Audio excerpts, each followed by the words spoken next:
बदन दी भोए ते अखीं दे सावण को तरस आवे ते निंद्र आवे, तेरे नखेड़े दे हिन थकेड़े खुदा लहावे ते निंद्र आवे।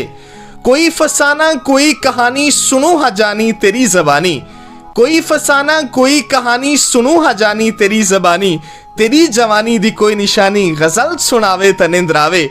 असां तो सुरमी दे फुल दे वांगू, असां तो सुरमी दे फुल दे वांगू वटाह के रंगत जमी चुमेसूं, और रूह दा राजा सुजाक धरती ते फेरा पावे ते निंद्र आवे।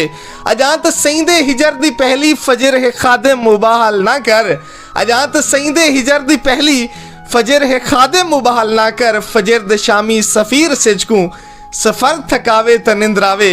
बदन दी भोए ते अखीं दे सावण को तरस आवे ते निंद्र आवे, तेरे नखेड़े दे हिन थकेड़े खुदा लहावे ते निंद्र आवे।